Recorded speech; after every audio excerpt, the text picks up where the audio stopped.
명중교육학 논술. 이번에는 2018학년도 교육학 논술 기출 문제를 한번 살펴보도록 하겠습니다. 자, 2018학년도 문제를 한번 보시죠. 다음은 A 중학교 학생들의 학업 특성 조사 결과에 관해 두 교사가 나눈 대화 중 일부이다. 대화의 내용은 교육과정, 수업, 평가, 장학에 관한 것이다. 이러한 1에서 4를 활용해서 학생의 다양한 특성을 고려하는 교육이라는 주제로 논하시오. 이렇게 되어 있죠. 이제 2018학년도 이렇게 보시면 아시겠지만 앞서서 봤던 2019학년도나 2020학년도보다 이렇게 조금은 더 이 개요에 해당되는 문제가 간단하죠. 간단하지만 사실은 이제 여기 이제 들어 있는 내용들은 이제 다 들어 있고요. 자, 이겁니다. 학생의 다양한 특성을 고려하는 교육. 이렇게 돼 있어요.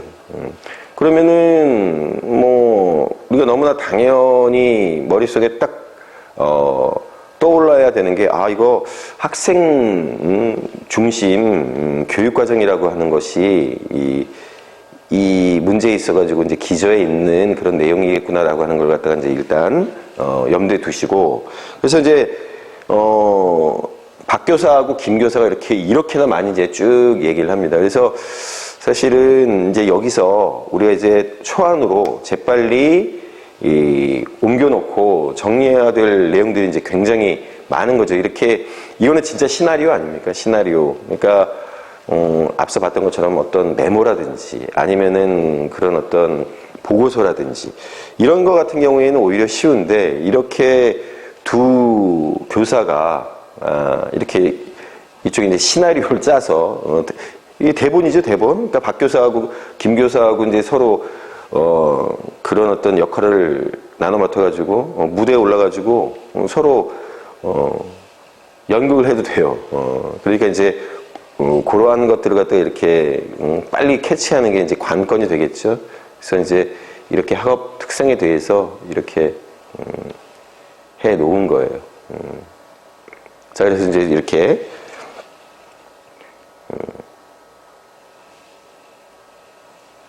그래프도 있고 하지만 이거는 사실은 그냥 폼입니다, 폼. 이게 이제 정확하게 어떻다라고 하는 것을 갖다가 사실은 설명해 주는 내용은 이 시나리오 안에는 없어요.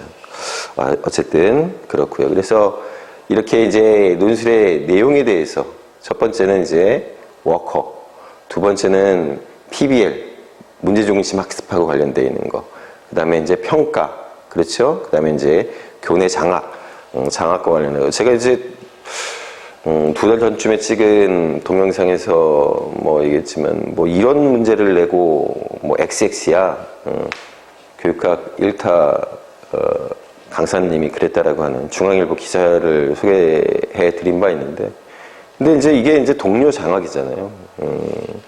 사실은 어떤 면에서 보면 동료 장학 같은 경우는 장학이라고 하는 이름이 붙어 있기 때문에 그렇지, 실제로 학교 현장에서는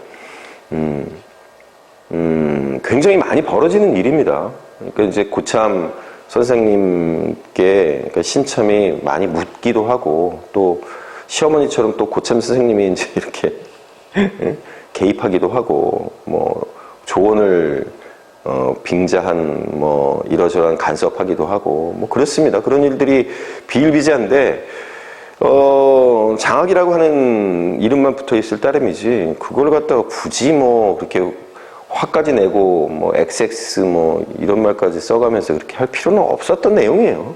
사실은 그렇게 어려운 내용도 아니고. 그리고 장학이라고 하는 게 얼마나 중요한데요, 학교에서.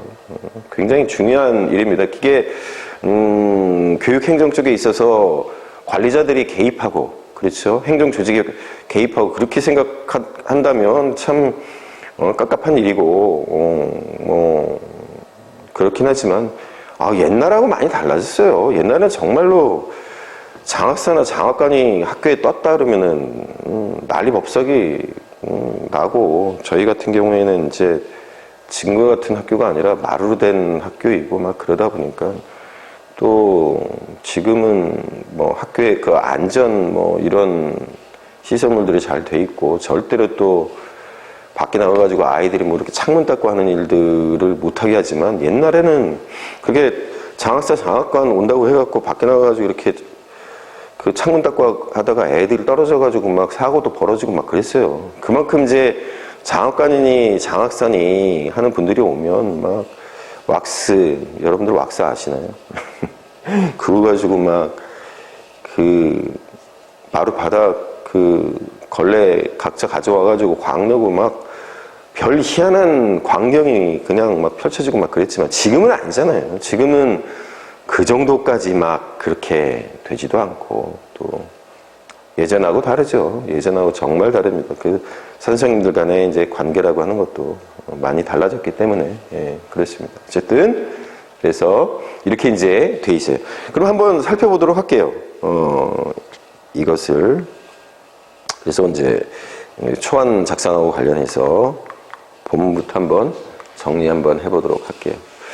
자, 세부적인 문항, 배점에 있는 문항에서 묻는 것을 보면 박교사가 제안하는 워커의 교육과정 개발 모형의 명칭, 이 모형을 교육과정 개발에 적용하는 이유 3가지 이렇게 되어 있는데 사실 여기에 이제 그 워커가 무슨 얘기를 하는지에 대해서 힌트가 주어져 있어요. 여기 이제 제일 마지막에 박교사가 제일 마지막이에요. 적절한 논쟁을 거쳐 합의에 이르는 심사숙고의 과정. 여기 이제 다 답이 나와 있습니다. 이제 수기 모형. 어떤 데는 이제 자연주의 모형이라고 되어 있기도 하고. 그래서 여기 이제 힌트가 돼요. 그래서 수기 모형. 그리고 이제 워커의 수기 모형은 굉장히 이제 중요하게 많이 다뤄졌기 때문에 뭐 그렇게 이제 어려운 건 아닌데 이제 이거겠죠. 교육과정 개발에 적용하는 이유 3가지. 그거를 갖다가 이제 여기 써주면 되는 겁니다. 여기에서 힌트를 받을 만한 건 사실은 없어요. 수기 모형하고 관련해가지고. 요거는 이제 우리가, 좀, 깊이 있게 외웠어야 되는 문제인데, 많이들, 예상을 할 수 있었던 거예요. 왜냐면, 수기 모형 같은 경우에는 많이 다뤄지는 내용이기도 하고 또 시험 문제 나올 거다라고 하면서 많이들 당시 선생님들이 많이들 언급했던 교육과정 개발 모형이기 때문에 그렇죠. 이제 2번째 같은 경우는 박교사가 언급하는 문제중심 학습에서의 학습자의 역할 2가지. 문제중심 학습에 적합한 문제의 특성과 그 특성에 주는 학습 효과. 이 문제중심 학습 같은 경우에도, 학습 이론에 있어서, 중요한 부분을 차지하고 있기 때문에 이것도 많이들 연습을 많이 했었던 내용이에요. 이 문제중심 학습이라고 하는 것이. 그래서, 문제중심 학습과 관련해가지고 학습자의 역할, 그 다음에 그 문제의 특성에 주는 학습 효과. 요건 이제 자기가 이제 나름 외워가지고 있어야 될 부분이어서 이렇게 이제 초안을 정리를 하고요. 그 다음에 이제 박교사가 주로 이제 박교사 위주로 문제가 나오네요. 박교사가 제안하는 평가 유형의 명칭과 이 유형에서 개인차에 대한 교육적 해석 1가지. 김교사가 제안하는 2가지 평가 유형의 개념, 이제 이렇게 돼 있죠. 그래서, 평가 유형, 절대평가, 중거지향 평가라고 하는 것은 그렇게 어려운 내용이 아니고, 그렇죠. 이거에 대해서, 개인차에 대한 교육적 해석 1가지. 충분히 이제 쓸 수 있는 내용이고요. 그 다음에 이제 능력 참조평가나 성장 참조평가 같은 경우에도, 그 요소가 있습니다. 능력에 비추어서 얼마나 최선을 다했느냐, 그게 이제 능력 참조 평가고, 성장에 관심을 두는 평가 방법. 이것도 그렇게 이제 어려운 문제는 아닙니다. 여러분들이 이제 그 개념에 대해서 알고 있으면. 자, 마지막 이제 4번째가 김 교사가 언급하는 교내 장학의 유형의 명칭과 개념, 그 활성화 방안 2가지 이렇게 돼 있죠. 그래서 여러 선생님과 경험을 공유하고 협력해서 피드백을 주고받는 거. 그래서 동료 장학, 협동 장학이라고 해도 말이 됩니다. 이게 이 동료 장학이라고 하는 게 협동 장학이라고 그 서브 개념으로 많이 이제 동료 장학에 언급이 되어 있기 때문에. 그래서 요거 같은 경우에도 그렇게 어려운 내용은 아니에요. 장학이라고 하는 게 문제가 나왔다고 하기 때문에 왜 장학 같은 거를 장학이라고 하는 게 선생님하고 무슨 상관이 있는데 무슨 장학 문제를 내냐 그러는데 아닙니다. 사실은 객관적인 관점에서 바라보는 거죠. 장학이라고 하는 것을 나를 갖다가 객관화시키는 겁니다. 내가 혹은 우리 학교가 우리 조직이 진행하고 있는 어떠한 그러한 방향성이라고 하는 것이 얼마나 이제 바람직한가, 문제는 없는가, 그걸 갖다가 이제 바라볼 수 있는 것이 말하자면 장학이에요. 그리고 이제 우리가 사장님이 돼서, 관리자가 돼서, 교감이 돼서, 교장이 돼서, 고찬 선생님이 돼서, 나를 갖다가 객관화시켜가지고 바라볼 수 있는 겁니다. 충분히. 그런 것들이 왜 문제가 되겠어요? 그렇죠? 그건 리더십의 문제이기도 해요. 장학이라고 하는 것을 자꾸만 우리를 갖다가 감시하고 지시하고 명령하고 통제하는 걸로 생각하기보다는 리더십의 문제라고 하는 차원에서 한번 바라볼 수도 있는 거라고요. 여러분들 같은 경우에는 그렇게 안 되겠습니까? 나중에 이제 관리자에 올라갈 수도 있는 거고, 또 어떤 면에서 보면은 계속해서 지금 어떤 추세 자체가 우리는 이제 리더십이라고 하는 것이 이제 그 도서 판매대, 뭐 교보가 됐든 어디가 더 영풍문고가 됐든 뭐 만덴 루니스가 됐든 그런 데 가보면 리더십과 관련되어 있는 책들이 주로 자기발서로 많이 이렇게 출시가 되고 있는데 사실 그렇지 않아요. 여러분들 가가지고 그 자기계발서 코너에서 리더십에 보시면요, 거기에 번역되어 있는 그 리더십 그 내용, 그 책들이 사실은 어마어마한 그 분야에 있어가지고 어마어마한 대가들의 책입니다. 뭐 단순히 그냥 뭐 이렇게 해서 자기계발서 그게 아니에요. 진짜 굉장한 분들의 책들이에요. 그 내용을 좀 더 쉽게 쓴 내용들이 이제 주로 많이 번역되어 있기도 하고, 근데 굉장히 전문성을 가진 것들도 있습니다. 말하자면 이 장학이라고 하는 것도 그런 관점에서 한번 보십시오. 이거를 갖다가 자꾸만 우리를 괴롭히는 것, 그런 어떤 선입견보다는 조금 더 넓은 관점에서 볼 필요가 있어요. 그리고 이제 이 2018학년도 이 교내 장학, 이 동료 장학이라고 하는 건 굉장히 쉽게 나온 케이스입니다. 굉장히 쉽게 나왔어요. 어려운 내용이 결코 아닙니다. 그리고 조금만 생각을 해보면 이거 다 내가 이거 잘 모르고 있다라고 할지라도 동료 장학에 대해서 어렴풋이 알고 있고 그 개념만 일정 정도 잡혀 있다라고 한다면 이 활성화 방안 같은 경우에는 금방 우리가 유치해서 쓸 수 있어요. 상식선에서. 뭐 아닐 수도 있지만 그렇습니다. 그래서 이제 서론과 결론을 정리를 해보면 글감 자체가 2018학년에는 별로 없었죠. 그런데 이 서론 잘 쓸 수 있어요. 왜냐하면 학생의 다양한 특성을 고려하는 교육, 아동 중심, 그렇죠? 학생 중심 교육이라고 하는 관점에서 글을 갖다가 이제 풀어나가는 거죠. 그래서 저는 이제 이런 식으로 글을 한번 풀어봤어요.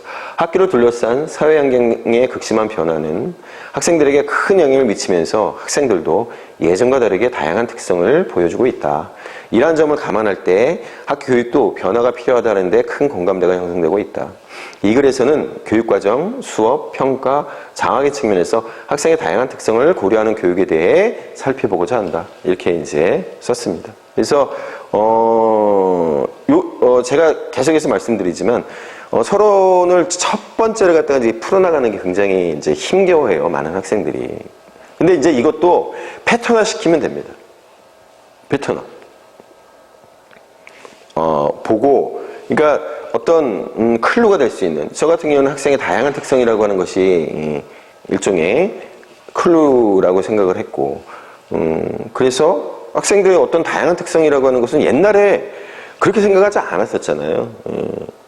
아동 중심 교육, 학생 중심 교육이라고 하는 것이 사람들이 깨닫기 시작하면서 페스탈로치, 듀이, 뭐 이어지는 경험 중심 교육 과정 얘기하는, 아동 중심 교육 과정 얘기하는 분들에 의해서 이런 것들이 이제 조명이 됐고, 그래서 이거는 너무나 이제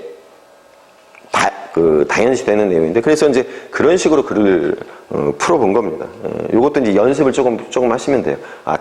첫 줄에 어떻게 글을 풀고, 그 다음에 이제 브릿지가 되는 얘기. 그리고 나서는 마지막으로 살펴보겠다, 서술하겠다라고 하는 것과 이제 연결 짓는 걸 갖다가 조금만 연습하시면 돼요. 사실 그렇게 어렵지 않아요. 이걸 갖다가 이제 모의고사나 이런 과정을 통해서 수십 차례 하게 되지 않겠습니까? 수십 차례까지는 아닌가요? 어쨌든 그렇게 적어도 10차례 이상만 하면서 자기 나름의 그런 어떤 글을 전개하는 방식을 갖다가 익혀놓으면 금방 됩니다. 금방 돼요. 자, 그래서 결론 같은 경우에는 이렇게 4가지가 저는 이제 이렇게 뽑았어요. 이렇게 뽑아가지고 글감을 뽑아가지고 여기서 했습니다. 제가 말씀드렸잖아요. 본론에 있는 내용을 갖다가 결론적으로 이끌어내가지고 하는 것도 방법이긴 하지만 그거는 좀 많이 복잡해요. 많이 복잡하기 때문에 가령 그 제시문이라든지 아니면 그 큰 개요 쪽에서 가져올 수 있는 부분이 없다라고 하면은 한두 개 정도 잠깐만 언급해주면 됩니다. 저는 이제 그거를 갖다가 여기에 이제 그렇게 한번 구설을 한번 해봤어요. 이상으로 학생의 다양한 특성을 고려하는 교육이라는 주제로 교육 과정, 수업, 평가, 장학에 대해서 살펴보았다. 교육 과정의 개발은 관련되어 있는 교육 주체들이 참여하여 심사숙고를 해야 하는 과정이며 이러한 교육 과정을 바탕으로 학습 흥미와 수업 참여를 높이는 수업을 모색해야 할 것이다. 여기 나오는 내용을 갖다가 저는 그대로 이렇게 서술한 겁니다.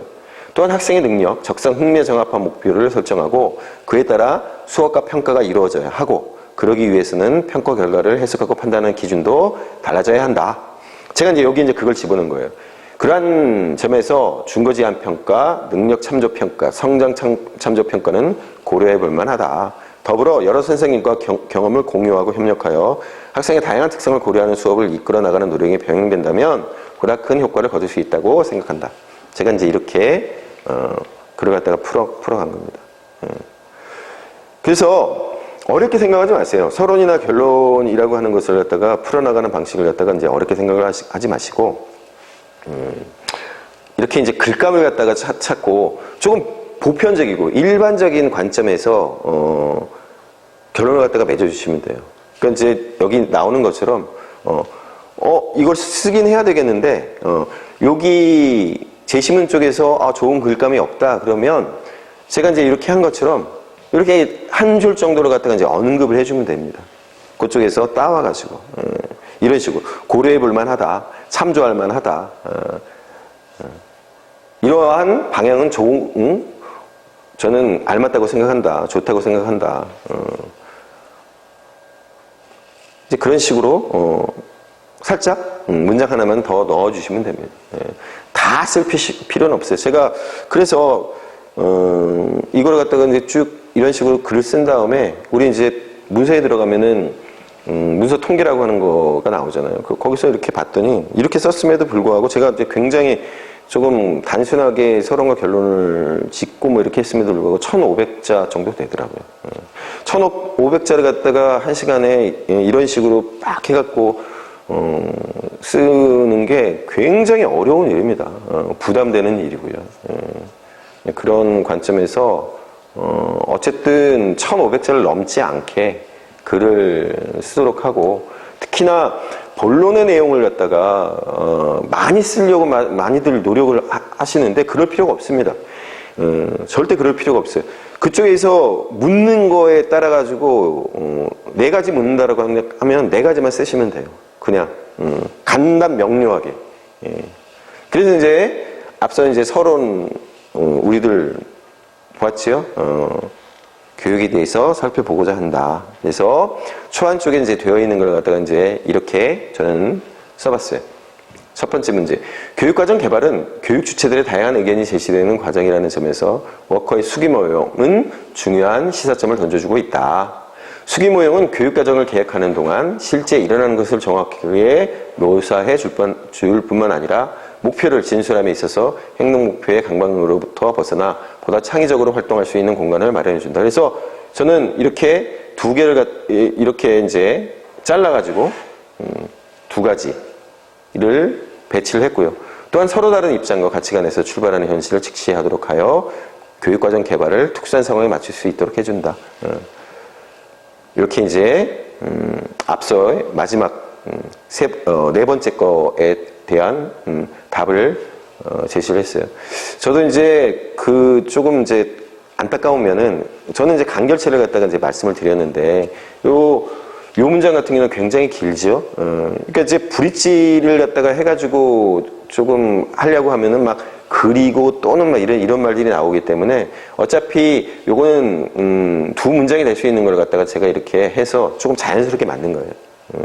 글을 잘 쓰시는 분들은 요걸 갖다가 끊어가지고 해주면은 좀 더 채점하시는 분들한테 좋은 평가를 받을 수가 있는데 뭐 이렇게 하더라도 그렇게 부자연스럽거나 그렇지 않지만 문장이 길더라도 이렇게 이제 했고요. 이제 두 번째 같은 경우에 두 번째로 학생들의 다양한 특성을 반영하기 위해 문제중심 학습은 학습 방법으로서 주목할 만하다. 이렇게 이제 깔고 그래서 문제중심 학습은 학습자가 주어진 문제를 스스로 명료화하고 해결해 나가며 결과에 대해 책임지도록 한다. 그리고 다양한 사회적 견해와의 접촉을 통해서 사고 영역을 확장시키고 다른 견해와 자신의 견해를 비교 평가하여 자신의 견해와 결론에 대한 객관적인 평가를 할 수 있는 능력을 키워준다. 무엇보다 학습자의 일상 속에서 당면하는 실제 문제, 비구조화된 문제를 다룸으로써 문제 해결 과정을 통해 지식을 구성해가며 최선의 해결책 잡고 문제 해결 방법을 익힐 수 있다. 이제 이렇게 한 거예요. 그러니까 제가 이제 요 문제 중심 학습 요 두 번째를 갖다가 구성하는 데 있어서 제가 사실은 이제 조금 어려움을 겪었어요. 이걸 갖다가 이제 좀 자연스럽게 이렇게 이제 연결시키는 게 조금 힘들더라고요. 어쨌든 이렇게 문제를 풀어내고 이거는 이제 조금 제가 생각을 좀 가미를 하고 조금 여러 가지로 구성을 한 겁니다. 이것도 이제 연습을 하시면 돼요, 여러분들이. 세 번째, 학생들의 다양한 특성을 감안할 때 평가 방법도 달라져야 한다. 앞서 이제 제시문에 나왔던 그거를 갖다가 제가 코테이션, 말하자면 따와가지고 이렇게 한 거예요. 평가를 통해 모든 아동의 학습을 극대화시키고 성적의 개인차를 줄일 수 있는 정대 평가를 우선 고려해 볼 수 있다. 절대 평가에 대해서 이제 물어봤기 때문에. 그리고 학생이 지니고 있는 능력에 비추어 얼마나 최선을 다하였느냐에 초점을 두는 평가 방법인 능력 참조 평가. 교육 과정을 통해 얼마나 성장하였느냐에 관심을 두는 평가 방법인 성장 참조 평가도 고려해 볼 수 있을 것이다. 좀 자연스럽게 문장을 꾸민 겁니다. 그래서 이제 네 번째로 끝으로 다양한 특성을 가진 학생들을 고려할 때 선생님들의 협력을 통해서 시너지를 이끌어낼 수 있는 동료장은 중요한 방법이 될 수 있다. 이렇게 전제를 깔았죠. 동료장악을 위해서는 개방적이고 자율적인 학교 조직 풍토를 장려하고 자체 연수 또는 강사 및 지원 인사를 통해 우호적인 분위기를 조성하는 것이 필요하다고 생각된다. 이렇게 이제 하고 그 다음으로 이제 결론 앞서 보았듯이 이렇게 구성을 해서 결론을 갖다가 이끌어냈습니다. 자, 그래서 어려운 일이 아니에요. 이 문장을 갖다가 이제 구성하고 하는 것들을 갖다가 충분히 연습을 하신다면 여러분들도 이렇게 서론 본론 결론에 따르는 이런 일련의 과정을 갖다가 충분히 해낼 수 있습니다. 자, 이제 앞서 본 것처럼 그렇습니다. 이 글쓰기라고 하는 것에 대해서 조금 여러분들이 생각을 해 보실 필요가 있는 게 어떤 부분이냐면 글쓰기라고 하는 게 우리는 보통 그래요. 중고등학교 때부터 계속해서 국어 시간에 또는 이제 문학 시간에 강조를 굉장히 많이 하는 부분이 창의적인 글쓰기. 그렇죠? 독창성이 있고 개성이 있는 글쓰기 이런 것들에 대해서 이제 배워오다 보니까 글쓰기라고 하는 것을 갖다가 굉장히 어렵게 생각을 해요. 저는 그런 면에 있어서 좀 아이들을 갖다가 주눅 들게끔 만든다고 할까요?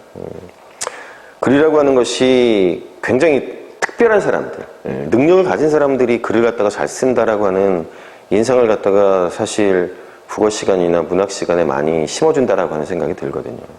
그런데 저도 이제 책을 여러 권 썼고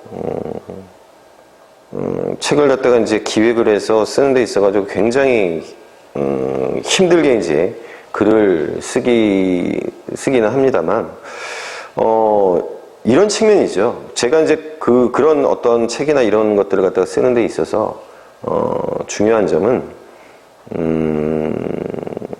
일단 기획이 굉장히 어렵다라고 하는 거죠. 전체적인 책 한 권을 갖다가 이제 꾸리는 데 있어서 그리고 이제 어떤 제가 쓰고자 하는 내용의 어떤 예화, 예시, 어떤 사례 이런 것과 제가 이제 주장하려고 하는 것을 갖다가 이제 연결시켜가지고 좀 더 재미있게 글을 갖다가 구성하는 게 이제 어렵다라고 하는 거. 사실은 제가 이제 주장하려고 하는 걸 갖다가 쓰는 거는 오히려 쉬워요. 그런 것들은 오히려 쉬운데 그런 어떤 글을 갖다 좀 더 재미있게 사람들한테 설득력 있게 쓰기 위해서 그런 어떤 구체적인 사례와 저의 이제 주장을 갖다 연결시키는 것들이 굉장히 어려워요. 그런 측면들이 어려울 따름이지 제 주장을 갖다가 이제 펼치는 것들이 이제 어렵거나 그러진 않았어요. 어렵지는 않았는데 그리고 이제 책을 갖다가 이제 완성한다라고 하는 게 이제 후작업이라고 하는 것이 굉장히 많이 손이 갑니다. 후작업이 굉장히 손이 많이 가고 그러니까 편집을 해서 그리고 그런 어떤 그림이 있으면 그림 또는 보기 좋게 해야 되잖아요. 그리고 이제 오탈자 같은 건 이제 잡아내는 작업 또 편집을 하는 과정에서 또 추가적인 어떤 윤문 그러니까 글을 갖다가 예쁘게 조금 가독성을 더 높이기 위해서 용어라든가 이런 것들 갖다 다듬는 작업 그런 이제 또 후반부 작업이라든가 이런 것들이 이제 굉장히 어려웠습니다. 근데 저는 이제 조금 말씀을 좀 드리고 싶은 게 이런 거예요. 지금 이제 저하고 좀 해봤지만 글이라고 하는 것은 일종의 약속입니다. 약속이에요. 왜 약속이냐면 제 글을 읽는 사람들이 이해하기가 쉬워야 되잖아요. 그렇죠?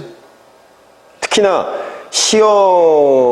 시험이라든가 아니면 이제 학술 논문이라든가 시험하고 학술 논문하고 사실 굉장히 이렇게 이제 논술식 같은 경우는 굉장히 유사한 점이 있어요. 그건 뭐냐면 글을 쓰는 어떤 규칙을 갖다가 지켰느냐라고 하는 것이 이제 굉장히 중요하죠. 내가 쓰겠다라고 하는 내용을 갖다 충실히 썼는가. 논문들도 그렇습니다. 자기가 주장하는 바를 갖다가 충분한 근거와 사례를 가지고 그 내용을 갖다가 채우는가라고 하는 것이 굉장히 중요합니다. 물론 이제 논리도 중요하고요. 학술 논문 같은 경우에는 특히나 더 그러겠지만 어쨌든 써야 할 내용을 갖다가 충실히 써주는 게 굉장히 중요해요. 그래서 약속입니다. 이 사람은 약속을 안 지켰네 그러면 문제가 있는 글이 되는 거예요. 그래서 저는 이제 예전에 이제 논술 뭐 이렇게 하는 고등학교 학생들 논술도 제가 이제 잠깐 봐주고 했을 때 참 별걸 많이 했습니다. 예. 근데 그때 이제 그 아이들한테 강조했던 부분이 이제 바로 그거였어요. 야, 약속된 글쓰기다. 그걸 명심해라. 네가 엄청나게 대단하고 엄청나게 창의적이고 엄청나게 개성 있고 하는 걸 갖다가 사실은 그렇게 원할 것 같지만 그러지 않는다. 약속된 글쓰기를 갖다가 얼마나 잘할 수 있느냐. 왜냐하면 대학에서 그 요구하는 어떤 학생이라고 하는 것이 물론 독창성 있는 아이들도 중요하겠지만 기본적으로 학습 능력, 그렇죠. 대학생으로서 어느 정도 수준의 능력을 갖다가 보여주면서 이 대학 생활을 갖다가 잘 할 수 있을지 없을지, 그 학술적인 어떤 측면을 갖다가 어느 정도까지 수행할 수 있느냐라고 하는 것들을 갖다가 이제 판별을 하는 것이기 때문에 그러한 능력과 관련되어 있는 부분들을 갖다가 이제 평가를 하게끔 되어 있어요. 그래서 약속된 글쓰기를 갖다가 얼마만큼 잘 하느냐라고 하는 것들을 갖다가 보게 되는 거죠. 마찬가지입니다. 우리 이 교육학 논술이라고 하는 것도 바로 그런 어떤 약속된 글쓰기를 갖다가 얼마만큼 하고 있느냐라고 하는 것을 갖다가 이제 판별을 하죠. 그러니까 본문에 있는 내용 같은 경우에 그런 요소들을 갖다가 적절하게 잘 배치를 했는지를 우선적으로 살펴보고, 그 다음에 서론, 본론, 결론이라고 하는 것이 무리가 없으면, 제가 말씀드렸잖아요. 이상한 얘기들, 채점 위원을 갖다가 인격적으로 비한다라든가, 정부를 갖다가 비난한다든가, 그런 것들이 아닌 한에 있어서 그런 어떤 서론과 본론과 결론의 그런 어떤 짜임새, 구성 요소를 갖다가 갖추고 있으면 기본적으로 5점, 배점되어 있는 5점을 갖다가 깎지는 않아요. 자, 그리고 서론과 특히나 결론 같은 경우에는 내가 쓰는 어떤 패턴이라고 하는 것을 갖다가 체계화시키면 됩니다. 그 체계화라고 하는 게 뭐냐면 일종의 관습, 습관처럼 만들어내면 되는 거예요. 내 나름의 습관, 관습. 그래서 그 세 줄, 보통 그렇습니다. 서론은 세 줄만 쓰시면 돼요. 결론 같은 경우에는 저도 이제 써보니까 보통 그 위에서 4개 정도의 제시문 속에 4개 정도가 나오잖아요. 그거를 갖다가 이제 배치를 적절히 한다라고 생각을 했을 때, 결론 쪽에. 그러면은 그걸 갖다가 보통 2문장 아니면 3문장 정도로 만들어낼 수 있어요. 그래서, 이상으로 뭐 하겠다, 살펴보았다, 라고 하고 나서, 그걸 갖다가 2문장에서 3문장 정도로 구성을 해서 보통 결론은 한 4문장 정도, 좀 더 하나 더 간다면 한 5문장 정도로 구성을 해서 그것도 자기 나름대로의 어떤 그런 패턴을 만들어 두시면 돼요. 제가 말씀드렸지만 어렵지 않습니다. 그거는 이제 조금만 연습을 하시면 되고, 제가 말씀드렸던 거는 서론에 중요한 거 살펴보겠다. 결론에 이상으로 살펴보았다. 요거를 갖다가 이제 일단 자기의 그런 걸로 딱 박아놓고, 그리고 나서는 서론 같은 경우에는 도입하는 문장, 그것도 자기가 이제 좋아하는 도입하는 문장을 만들어 놓으면 돼요. 물론 이제 문제에 따라서 조금씩 달라지긴 하겠지만 그렇게 만들어 놓고, 그리고 이제 브릿지 문장을 갖다가 이어주는 중간 문장도 조금만 연습을 해보시면 됩니다. 그래서 브릿지 문장, 그래서 이제 서론의 어떤 패턴을 만들어 놓고요. 결론 같은 경우에도 그렇게 첫 번째로 이제 도입하는 문장 살펴보았고, 근데 내가 살펴보았는데 그런 것들이 이러한 것들인데, 일종의 이제 발전 방안, 해결 방안, 어떤 모색하는 방안, 이런 것들이 되는데, 그런 것들은 제시문에 이제 충분히 나와 있기 때문에 거기서 이제 적절하게 따와가지고 그걸 갖다가 이제 배치를 하고 문장을 갖다가 끝내시면 돼요. 저렇게 쉽다고 얘기하면서 저렇게 얘기를 해. 나는 굉장히 어려울 텐데. 여러분들이 여태까지 그런 글을 안 써봤기 때문에 그렇습니다. 이유는 다른 거 없어요. 그래서 저는 좀 그런 약속된 글쓰기들에 대한 연습을 갖다가 좀 많이 시켰으면 좋겠어요. 왜냐면, 그렇게 글쓰기라고 하는 게 어려운 게 아닙니다. 그런 어떤 패턴을 알려주고, 글을 갖다가 풀어나가는, 그게 자기만의 어떤 문체인데요. 그 문체라고 하는 것도, 사실은 거의 80 내지 90%는 약속된 어떤 문장을 쓰기 위한 구조, 짝이에요. 나머지 한 10% 정도, 20% 정도가 말하자면 내 개성을 드러낼 수 있는 부분들인데, 그거는 이제 또 다른 것들이죠. 그래서 적어도 80 내지 90% 정도의 문장을 구성하는 방법에 대해서 잘 알려주고, 그런 약속된 글쓰기라고 하는 것이 그렇게 어렵지 않다라고 하는 것을 좀 교육을 저는 시켰으면 좋겠습니다. 저도 글을 쓰면서 항상 느꼈던 바인데, 저도 약속된 글 쓰는 것 같은 경우는 그렇게 어렵지 않아요. 어렵지 않습니다. 특히 이런 것들. 근데 무슨 글 쓰는 거 가다반이라고 보여주는 거 보면 별로 그렇게 쌈박하지가 않네요. 쌈박하지 않죠. 쌈박한 걸 요구하는 게 아니니까. 여러분 학술 논문들 한번 보십시오. 얼마나 딱딱하고 안 쌈박한지. 창의적인 문장이라고는 우리 흔히 얘기하는 대로 쥐뿔도 찾아볼 수 없습니다. 그렇게 쓰는 게 아니니까. 그리고 이제 대부분의 어떤 글들, 나의 의견이나 주장을 밝히는 글들 같은 경우에, 제가 말씀드렸지만, 이제 구체적인 사례나 이런 것들을 갖다가 이제 들어가지고 잘 연결시켜서 하는 것들이 이제 어렵기 때문에 그런 것이지. 특히나 이제 교육학 논술은 그러한 측면에 있어서 그런 패턴을 갖다 여러분들이 알아두시면, 그렇게 이제 어렵지 않고, 그런 패턴을 갖다가 이제 계속해서 익혀 나가시면 됩니다. 자, 그런 점에서 이제 여러분들하고 쭉 살펴보았고요. 또 2017학년도 문제 또 풀어보도록 하겠습니다.